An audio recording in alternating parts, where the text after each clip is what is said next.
चलिए भाई, हेलो बच्चों, से बढ़िया हाल चाल। ठीक है, हम लोग जो है आगे बढ़ते हैं। मैथमेटिकल टूल्स में हम लोगों ने पढ़ा कि डिफरेंट टाइप का ग्राफ क्या है, बाइनोमियल थ्योरम क्या है। तो बाइनोमियल थ्योरम डिफरेंट टाइप के ग्राफ हो गया। तो नेक्स्ट टॉपिक हमारा क्या रहेगा, जो नेक्स्ट टॉपिक है वो रहेगा कैलकुलस। ठीक है, यहाँ देखिए कैलकुलस क्या है, थोड़ा समझिए भाई। इसमें कैलकुलस मैथ में अगर पढ़ा है, ठीक है, जो लोग मैथ वाले बच्चे मैथ पढ़ते हैं इसको कैलकुलस को, ठीक। लेकिन 12th में पढ़ाया था लास्ट में, और 11th में स्टार्टिंग में सारा हमको जानना होता है। तो first in what is the use of calculus, ठीक, उसका इंपॉर्टेंस क्या है, क्यों ले रहे हैं फिजिक्स भाई, ठीक है, यहाँ फिजिक्स में क्यों पढ़ रहे हैं इसको, क्या इसमें खास बात है, ये जानना है, थोड़ा इसकी थियरी हल्का जानिए, ठीक है। हाँ, तो कैलकुलस का क्या इसमें यूज है, फिजिक्स में क्यों ले रहे हैं फिजिक्स में कैलकुलस, और कैलकुलस की मीनिंग क्या है। जैसे आप सुनते हैं differentiation D Y by D X सुना होगा, तो उसकी फिजिकल मीनिंग क्या है, जो अपान करते हैं उसकी फिजिकल मीनिंग क्या है, थोड़ा समझने का प्रयास करते हैं, ठीक। जिससे क्या है, जिससे जब चीज़ें जान के आए, कोई भी चीज़ पढ़ाई कर रहे हैं, अगर हमको ही पता लग जाए कि हमको इसको पढ़ने से ये फायदा होने वाला है, तब तो हमारा दिमाग काम करता है उसमें। अगर लगता है कोई फायदा नहीं होने वाला है तो दिमाग भी बढ़िया से काम नहीं करता है। I hope I am clear, I am right. क्यों भाई, अब कैलकुलस पढ़े जा रहे हैं, मार्क्स सवाल लगाए जा रहे हैं, बहुत सारे सवाल लगाए जा रहे हैं, न्यूमेरिकल लगाए जा रहे हैं, ठीक है, कुछ कठिन है, कुछ आसान है, कुछ है, लेकिन फिर भी क्या है, उस कैलकुलस का कोई अगर यूज नहीं हो रहा है तो कोई मतलब फिर नहीं है। लेकिन मतलब है, हमें जानना है कि what is the physical meaning of differentiation and integration. क्या जानना है, इसकी फिजिकल मीनिंग क्या होती है, डिफरेंशिएशन की और इंटीग्रेशन की, ठीक है। इससे पहले हम वेरियस टाइप ऑफ ग्राफ बता चुके हैं। ग्राफ के बहुत सारे क्वेश्चन आपको बुक मिलेंगे, मोशन स्ट्रेट लाइन में, ठीक है, और भी चैप्टर मिलेंगे। आप उन क्वेश्चन को, ग्राफ वाले जितने क्वेश्चन हैं उसको क्या करें, धीरे धीरे सॉल्व करिए, ठीक है, तो अपने आप चीज़ें क्लियर होके आएंगी, ठीक। जैसे मान लीजिए क्या दे दिया, कोई बॉल है ऊपर फेंक दी गई, अब ऊपर फेंकी गई, अब पहुँच जाए वेलोसिटी ना ऊपर जा रही है, क्या पूछ लिया, वेलोसिटी और टाइम में क्या ग्राफ बनेगा। पहले देखो, उसके जब ऊपर फेंकेंगे तो इनिशियल वेलोसिटी होगी, ऊपर जाएगी तो फाइनल वेलोसिटी रहेगी, है ना। तो इसके लिए कौन सा इक्वेशन बनेगा, अगर हम इक्वेशन फ्रेम कर ले गए तो ग्राफ क्या है, ग्राफ तुरंत खींच लेंगे, कोई दिक्कत नहीं है। या जब कोई बॉल क्या है ऊपर से ड्रॉप कर दी गई तो ग्राफ क्या बनेगा, या क्या जाता है, कोई बॉल ऊपर छोड़ दी गई, नीचे गिरेगी, फिर क्या उछलेगी, फिर गिरेगी, फिर उछलेगी, फिर गिरेगी, तो उसमें ग्राफ बनवाते हैं। तो इस टाइप से हम क्या करना है, हमें हर कंडीशन में जो कंडीशन दी रही है उस कंडीशन के अकॉर्डिंग इक्वेशन फाइंड करिए, कौन से इक्वेशन से सॉल्व होता है, और उस इक्वेशन के अकॉर्डिंग फिर क्या है, ग्राफ का नेचर होता है, ग्राफ का नेचर आपका बन जाएगा, ठीक है। चलिए भाई, हम आते अपने टॉपिक पर, मेरा हमारा जाए तो क्या है, कैलकुलस है, ठीक है। पहली बात यानी ये कैलकुलस क्या दो टाइप होगा, एक बोलते हैं, क्या से बोलते हैं, डिफरेंशियल कैलकुलस, या बोलते हैं डिफरेंशिएशन। क्या बोलेंगे, डिफरेंशिएशन बोलेंगे, या इसे बोलते हैं क्या, इसे बोलते हैं और इसे बोलेंगे डिफरेंशियल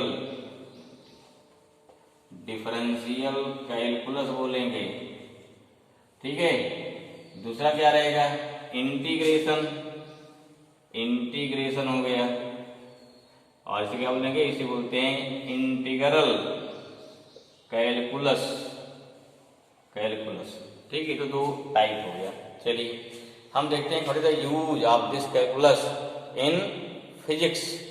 फिजिक्स में इस कैलकुलस का क्या यूज है, हमको ये देखना है, ठीक है। चलो सिंपल शुरू करते हैं, इसकी फिजिकल मीनिंग शुरू करते हैं भाई, हैं, क्यों हम कैलकुलस पढ़ रहे हैं।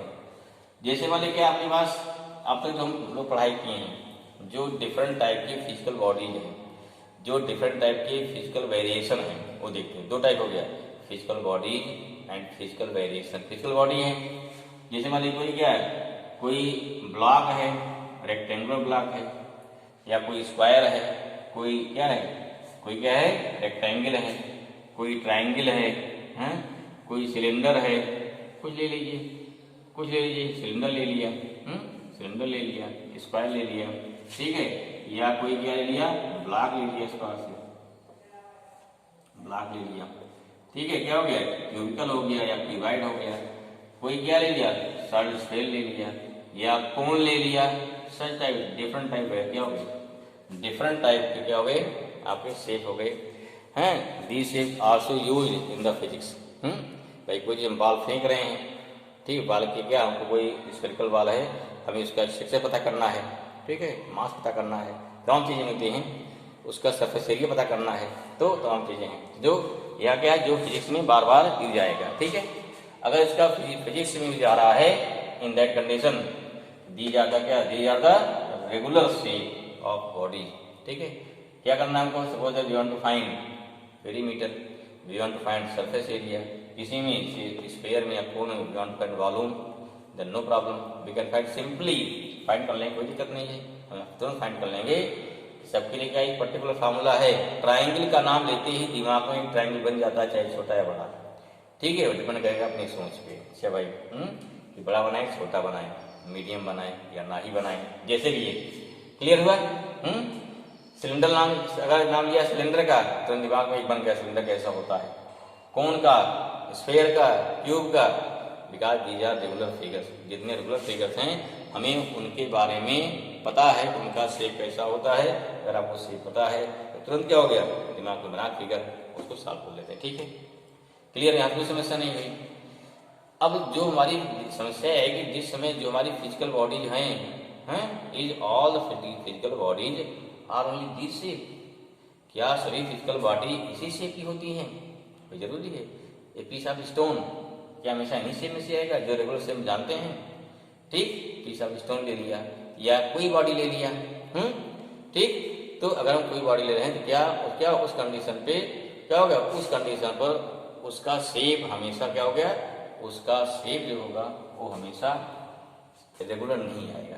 जैसे कोई हमने पीस ऑफ स्टोन ले लिया तब क्या आ जाएगा, अगर पीस ऑफ स्टोन इस टाइप ले लिया, अब क्या देखो भाई, इधर पूरा इरेगुलर हो गया, क्या हो गया, अगर क्या पूरा क्या हो गया, इरेगुलर हो गया। अब पूरा अगर इरेगुलर हो गया तो उस कंडीशन पर, इरेगुलर होने की कंडीशन में क्या हो गया, हाउ वी कैन फाइंड, यहाँ क्या हो गया, how we can find the surface area और पेरीमीटर और अनदर थिंग, ठीक है ना। इस कंडीशन पे हम कैसे फाइंड करेंगे, सरफेस एरिया फाइंड करना है या इसका वॉल्यूम फाइंड करना है या पेरीमीटर फाइंड करना है, ठीक। जैसे मान लीजिए रिंग इस टाइप रिंग हो गई भाई, रिंग ऐसी में रिंग हो गई, क्या निकालो, फाइंड द पेरीमीटर, ठीक है। तो समस्या कहाँ खड़ी है, समस्या हमारी यहाँ खड़ी हुई जहाँ क्या, जब बॉडी हमारी कैसी होगी, जो हमारी ऑब्जेक्ट हैं फिजिकल ऑब्जेक्ट कैसे हो गए, इरेगुलर। अगर फिजिकल क्या हो गया, if physical objects are irregular then which formula we can apply in this case. यहाँ क्या करेंगे, यहाँ कौन फार्मूला लगाएंगे, यहाँ फार्मूला हमारे पास कोई ही नहीं, क्या लगाएंगे, यहाँ फार्मूला कौन सा लगाएंगे, हमारे पास कोई चारा यहाँ कोई ऑप्शन नहीं है, ये दिक्कत यहाँ पे है, ठीक। इस केस में कौन, ठीक है, जैसे कोई ब्लॉक मान लीजिए क्या है, ये पूरा ब्लॉक एक सॉलिड है, ये क्या रिंग ले लिया हमने, क्या है, क्या हो गया, ये रिंग हो गई, ये क्या हो गया, कोई मान लीजिए क्या प्लेट हो गई ऐसा, ठीक, प्लेट हो गया। हमें इसे क्या निकालनी है, एरिया निकालनी है, नहीं निकाल सकते सही से, एरिया निकालना ना, मान लीजिए सरफेस एरिया निकालना है, या इसका क्या निकालना है, पेरीमीटर निकालना है, क्या निकालना है, पेरीमीटर निकालना है, ठीक। या कोई सिलेंडर मान लीजिए, कोई सॉलिड ले लिया, कोई सिलेंडर का इस टाइप, कोई सिलेंडर थोड़ा टेढ़ा मेढ़ा ऐसा कुछ हो गया, ऐसा कोई बॉडी ऐसा ब्लॉक हो गया, ये पूरा क्या है, पूरा भरा हुआ है, हमें इसका क्या निकालना है, हमें इसका निकालना है वॉल्यूम निकालना है। तो यहाँ समस्या प्रॉब्लम आ गई, ठीक, क्योंकि अब इसके लिए हमारे पास कोई फार्मूला नहीं है। 10 तक के सभी फार्मूले एक झटके में क्या हो गया, सब खत्म,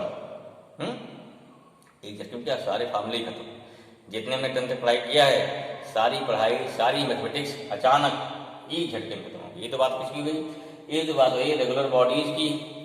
अब थोड़ा जाओ और उस पर जो हमारे क्या है, जो फिजिकल वेरिएशन उस पर देखिए, जो हमारे क्या फिजिकल क्वांटिटी उस पर देखिए, उनकी क्या पोजीशन है, कौन सी फिजिकल क्वांटिटी देखो, कोई फिजिकल क्वांटिटी सिंपल लीजिए आप, जैसे हम बात करते हैं स्पीड की, हम क्या बात करते हैं स्पीड की या वेलोसिटी की। स्पीड वेलोसिटी में क्या डिफरेंस है, अगर कोई बॉडी स्ट्रेट पाथ पे चल रही है तो वहाँ उस कंडीशन पे वही स्पीड है, वही वेलोसिटी होगी, पाथ उसका चेंज हो रहा है तो स्पीड कुछ और होगी, वेलोसिटी कुछ और होगी। तो मान चलते हैं हम क्या है कि कोई बॉडी है वो चल रही स्ट्रेट पाथ पर, ठीक है, लेकिन पाथ हमारा क्या है, पाथ जो स्ट्रेट है लेकिन पाथ रफ है, तब ध्यान रखिए, पाथ कैसा रफ है, तब क्या होगा, अगर एकदम प्लेन पाथ है देन मे बी और स्पीड इज कांस्टेंट, लेकिन अगर पाथ हमारा क्या है, रफ है, फर्स्ट पाथ कैसा है, अगर पाथ हमारा यहाँ पे अगर रफ है, उबड़ खाबड़ है, तो उस कंडीशन पर what is the nature of velocity या what is nature of speed, is speed is constant, no this is not possible. अगर क्या है, अगर पूरा सड़क पे कंकड़ पत्थर बहुत भरे पड़े हैं तो उस कंडीशन पे हमारी स्पीड कांस्टेंट नहीं होगी।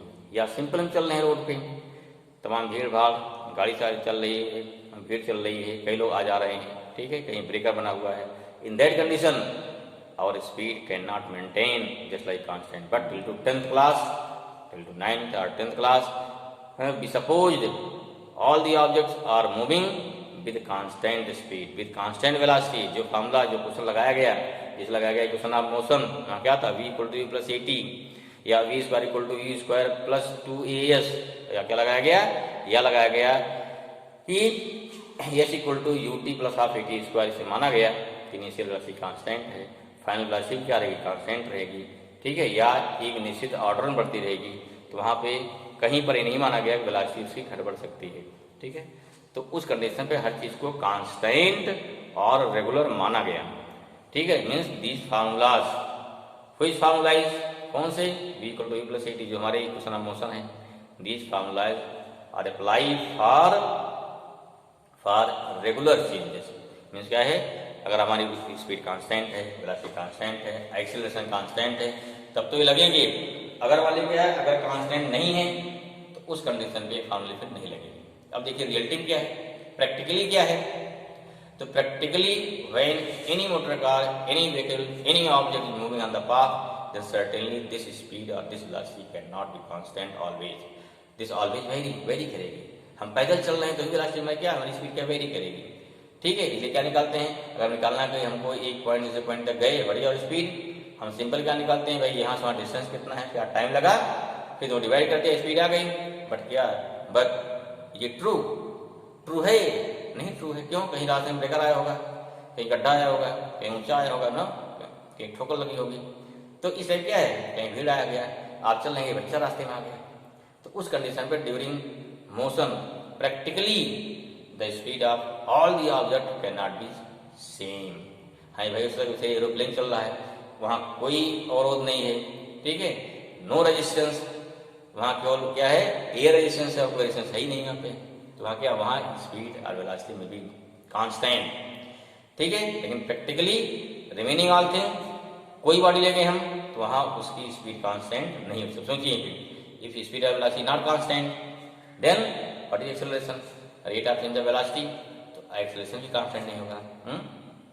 और अगर एक्सेलरेशन नहीं कांस्टेंट है, F = ma होता है, फोर्स नहीं कांस्टेंट होगा, अगर फोर्स कांस्टेंट नहीं होगा तो W = F × S होता है, तो W = F, जो वर्क डन हमारा क्या है, work done is also variable, ये भी कांस्टेंट नहीं है, वर्क डन नहीं कांस्टेंट है, पावर P = W/T, तो आपका पावर भी कांस्टेंट नहीं है, तो भाई पूरी मैकेनिक्स बचा क्या है, आप क्या हो गई, आपकी पूरी मैकेनिक्स हो गई ना। अगर पूरी मैकेनिक्स हो गई तो क्या हुआ इस कंडीशन पे, अगर पूरी मैकेनिक्स कंप्लीट हो गई तो उस कंडीशन पर बचा क्या है, तो इस कंडीशन में हमारा क्या है, इस कंडीशन में तुम्हारा कोई चीज कांस्टेंट है ही नहीं है, तो यहाँ क्या हो जाएगा, तो इस कंडीशन पर बॉडी हमारी क्या होगी, यहाँ पे पूरी बॉडी हमारी सब की सब क्या होगी, इरेगुलर होगी। अगर इरेगुलर हो जाएगी, क्या होगा इरेगुलर होने पे, तो यहाँ पर इरेगुलर होने पर हमारे जितने फार्मूले हैं वो सारे फार्मूले अचानक क्या होंगे, वर्क ही नहीं करेंगे। तो यहाँ क्या होता है, तो यहाँ आता है जो कंसेप्ट आता है किसका, जो कंसेप्ट आता है वो आता है कैलकुलस का। I hope this thing feel clear, the meaning of calculus क्या होता है। अब करते क्या, देखिए कैसे करेंगे इसको, करते क्या है, तो जो चीज आपकी इरेगुलर है, सिंपल सा कंसेप्ट है, जो चीज इरेगुलर है क्या करेंगे, उसको हम रेगुलर करेंगे। कैसे रेगुलर करेंगे, जैसे मान लो ये चीज हमारा इरेगुलर है, हमें इसे क्या निकालना है, हमें इसकी निकालनी थी, एरिया निकालनी थी, क्या करेंगे, एरिया मान लो ए है, इसको छोटे छोटे पार्ट में तोड़ेंगे, this whole thing broken in small parts. जब इसको छोटे छोटे पार्ट में तोड़ेंगे तो व्हाट हैपन, और इस प्रकार तोड़ेंगे, जैसे मतलब कि हमने इसको छोटे छोटे कहाँ तोड़ दिया, स्मॉल सर्कल में तोड़ दिया, इसका दिया छोटे छोटे क्या तोड़ दिया, सर्कल में। अब एक सर्कल की एरिया निकाल लो, ठीक है, अगर एक सर्कल एरिया निकाल लिया, अब कितने सर्कल तोड़े हैं, फिर क्या सबको ऐड कर दिया, क्लियर हुआ। तो तो एक सर्कल देखो पूरी एरिया कितनी ए है, तो इसके एक सर्कल एरिया क्या बोला जाए, इसे बोलते हैं D A, D for differential. Differential में क्या है, छोटा पार्ट, स्मॉल पार्ट, ठीक, ब्रोकन हुआ छोटा पार्ट, डिफरेंशियल हो गया। यहाँ पेरिमीटर निकालना क्या करेंगे, इसके छोटे छोटे छोटे पार्ट तोड़ देंगे। अब सभी छोटे पार्ट क्या हो गए, स्मॉल लेंथ हो गए। एक पूरा लेंथ क्या एल है, तो एक स्मॉल पार्ट कितना हो गया, डीएल हो गया। स्मॉल पार्ट कितना हो गया, डीएल हो गया।